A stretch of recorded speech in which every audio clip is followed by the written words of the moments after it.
Druid got Khan's the Forgotten Kin. Choose one, gain 10 armor, or refresh your mana crystals. So for 10 mana, you get a 7/7. As a druid, refresh mana crystals. Basically means you play a 0 mana 7/7 for 10 mana, or gain 10 armor. I think it's a bit too hard to get up until 10 mana point. And if you get up until 10 mana, you probably want to play something which will win you the game. And 0 mana 7/7 doesn't really win you the game, because there might be a case where you only have this only card. And then you just gain this 10 armor and you still like losing to control deck because your board is non-existent and you die to fatigue against control warrior. 7/7 is easy to deal with. We don't want a big threat instead. And druids already have 0 mana 8/8s. Arcane Giants. In most cases on 10 mana it will be a Arcane Giant for 0 mana. So I don't think it's a good card. I don't think it will see any play. Even in like really heavy ramp druid deck. It seems underwhelming. There's one exception, I guess, for Astral Communion. It seems good because you get up until 10 really quickly. It's a good top deck to get. You can play it and gain 10 armor. But that's it, I guess. Only for minion deck, I think. Lunar Visions, 5 mana, draw 2 cards. Minion drawn costs 2 less. Alright, on paper it's 1 mana, draw 2 cards. If you get discounts and play minions immediately. But you don't. You draw these cards, it might be spells. Druid plays spells, Druid plays Wrath, Druid plays Swipe, Druid plays Innervate, Druid plays Wild Growth. I would say like even if you play 10 spells, it's already 66% chance to draw minion, 33 to draw spell. If you draw spell, it's just strictly worse Nourish. Seems like a bad card to have, even for a minion based deck. You probably want to play minion over playing this. Also Nourish provides you an option to go for a ramp instead of going for a draw. That's why it's kind of good in ramp still. If you play like heavy minion based deck, I think you would still play Nourish over Lunar Visions. 3 mana spell, Pilfered Power. Gain an empty mana crystal for each friendly minion.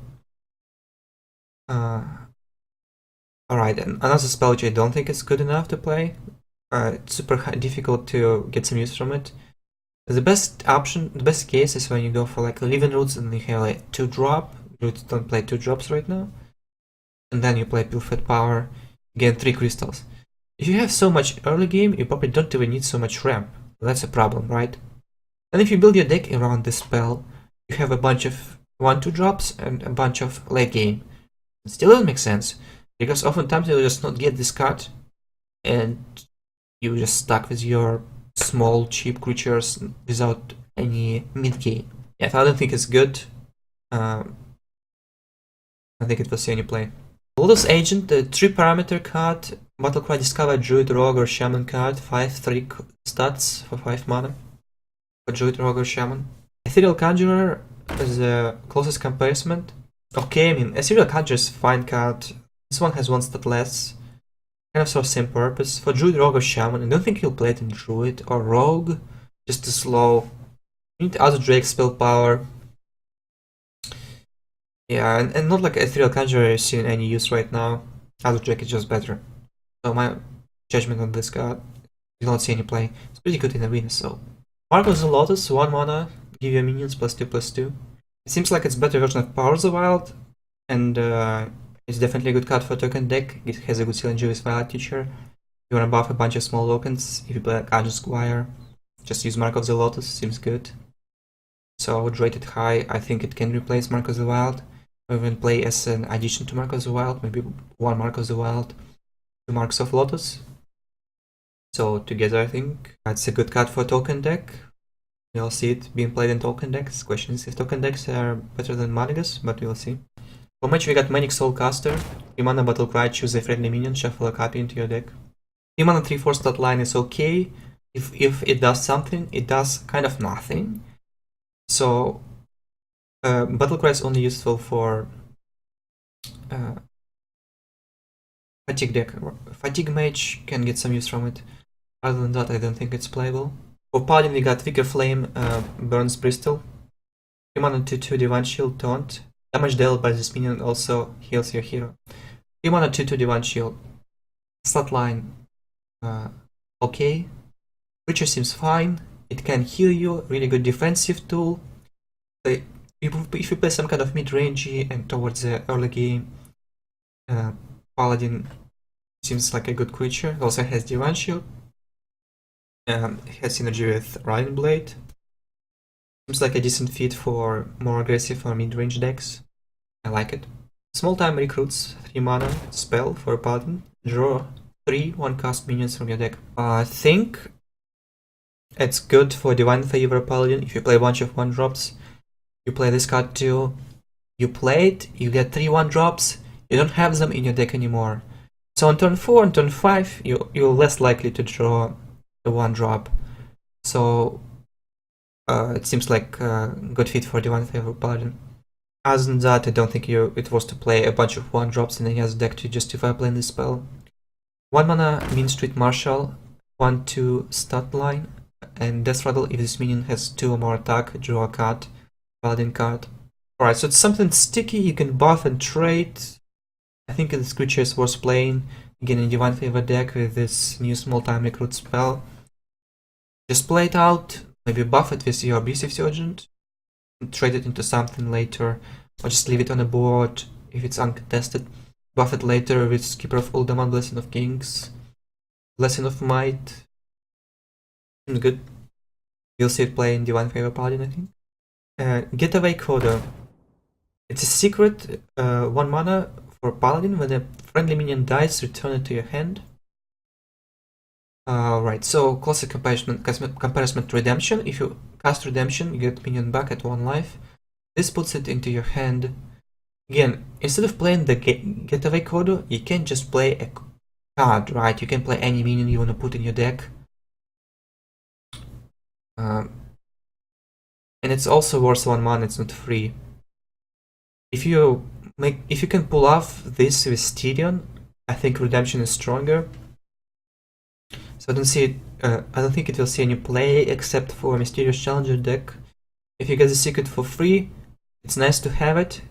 If Mysterious Challenger is removed, you will get another Challenger into your hand, and you also get it for free if you play Challenger. So I think as a one-off in Mysterious Challenger deck, it seems like a good fit. Other than that, you will not see it played anywhere. Counterfeit Coin. Just a regular coin, but it's a regular card. People say it's OP, some people say it's useless. It's like twice as big as Innervate, but it's for Rogue, and Rogue is using Auctioneer, as you know. These Auctioneer coins are really strong. My personal judgment on it, I think it's not good enough to play it in a Malygos Rogue, but in Quest and Adventure Rogue, I think it's good enough to play. Any cheap spell with Quest and Adventure Rogue just give you this extreme powerful plays early game when you can coin out 1 cleave, grab something, make a really big creature, and just win the game just with 1 minion on the board if there's no answer. Quest and Adventure Rogue, I think, is good enough to play. For Malygos Rogue, I think you need to have something more impactful. Right, neutral minions. Finja, the Flying Star. 5 mana to 4 stealth. Whenever this attacks, kills a minion, summon 2 Murlocs from your deck. Murloc decks, I mean, if you play like a bunch of small Murlocs, it's probably not worth it to play the Finja. Again, Murlocs aren't anything right now except Paladin. Anything Paladin is kind of okay. So question is it worth to play it in anything Paladin? I think it is. You might say it will screw up your combo. On turn 10 you will get 2 Finjas and you will deal much less damage as a result. But it doesn't come down to anything too often. It comes down to anything maybe 1 game out of 4. When you really need this burst. Every single Murloc you got summoned. Maybe 1 game out of 6 even. So it's just irrelevant then in most cases if you get this 2/4 on the board. And oftentimes you just play this anything. First anything becomes much stronger if you get Finja on the board. Because first anything is normally kind of small. And it also makes first anything dealing much more damage. Because if Finja summons 2 Murlocs, your first anything will be strong. Like it will be 4, 5 Murlocs normally. So it also 2/4 with stealth. It's really difficult to remove it. So it's really bad to play this against Control Warrior, I guess, because it's really difficult to find a minion to kill, to trade into with this guy, and also he'll be summoned later in game. But if you play it into existing board, I doubt Warrior will kill his own minion to play around Finja summoning stuff. So I think it's worth playing. In most matchups, it's a really good fit, really powerful minion to have. You kill it, you get 2 5/4s, 2 war leaders, or a war leader and a 4/2 charge. So you get a 2/4, a 3/3, a 4/2 charge, or a 2/4 and 2 5/4s. It's really good, right? It's worth playing. So I think it's a good fit for anything paladin. 1 mana patches the pirate, 1 mana 1/1 minion. Charge. After you play pirate, summon this minion from your deck. Smorg.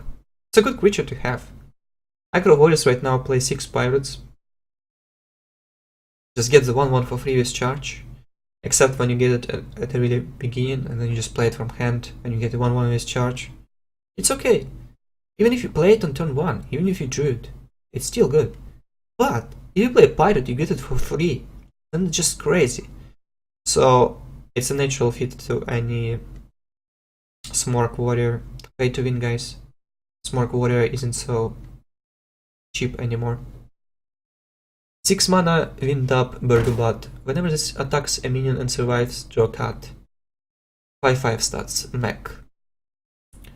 That's a bad card, bad for Arena, bad for Constructed. Will not see any play.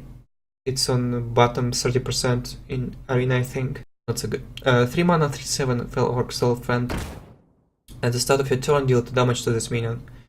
Right, so you play it. Your opponent needs to deal 5 damage to remove it if he wants to. Or he can just wait and it will kill himself.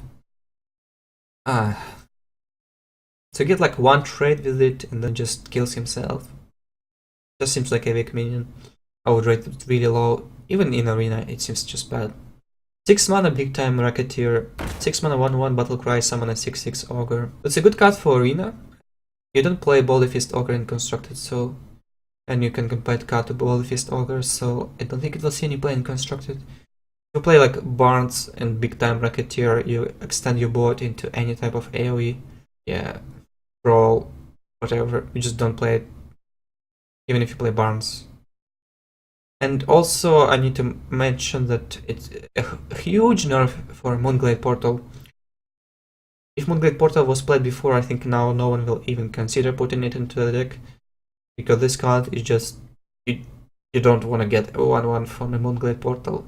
This is just crazy, terrible, right? You spend 6 mana and summon a 1/1. Probably lose the game oftentimes after that. 5 mana 4/5, second rate Bruiser. Taunt cost 2 less if opponent has at least 3 minions.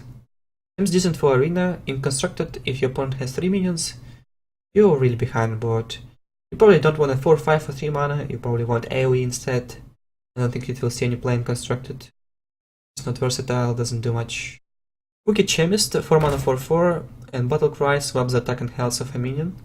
Same as Quest Alchemist. Reason why Quest Alchemist see any play right now is because it connects Doomsayer really well. And this card even has a stat line weaker than a Yeti. I think as a 4/5 it would have been okay. Maybe it played in a Priest, maybe even not. Oh, you can actually use Cookie Chemist in a Priest together with Pin's Size Potion. If you can swap attack down to 0, you can use Cookie Chemist afterwards and kill the creature with 3 attack. Deal with like Thunderbluff Baleine this way. Interesting.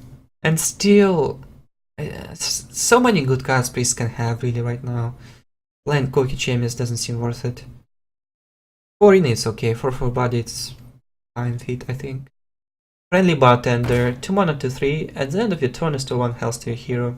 It's a bad minion, it's like 2/3 creature for Arena, you don't care about healing. In Constructed, text isn't worth playing 2/3. Not good. Mistress of Mixtures, 1 mana 2/2, Death Rattle, restore 4 health to both players. So this is an interesting card, I think I would put it into my Arena decks, because effect is similar to Refreshment Vendor. And for like Vorok, for Arena Lock, I think it's a really good creature. 1 mana 2/2, Pretty good, I think. It's a bit weaker than Zombie Chow, but it has like a good synergy with Power Overwhelming and Shadow Flame. You can Power Overwhelming it, Shadow Flame it, and heal for 4 same time, and it's turn 6. It's pretty early. I'll play it in my arena luck for sure. Alright guys, that's it. I hope you enjoyed the card review. See you next time, bye.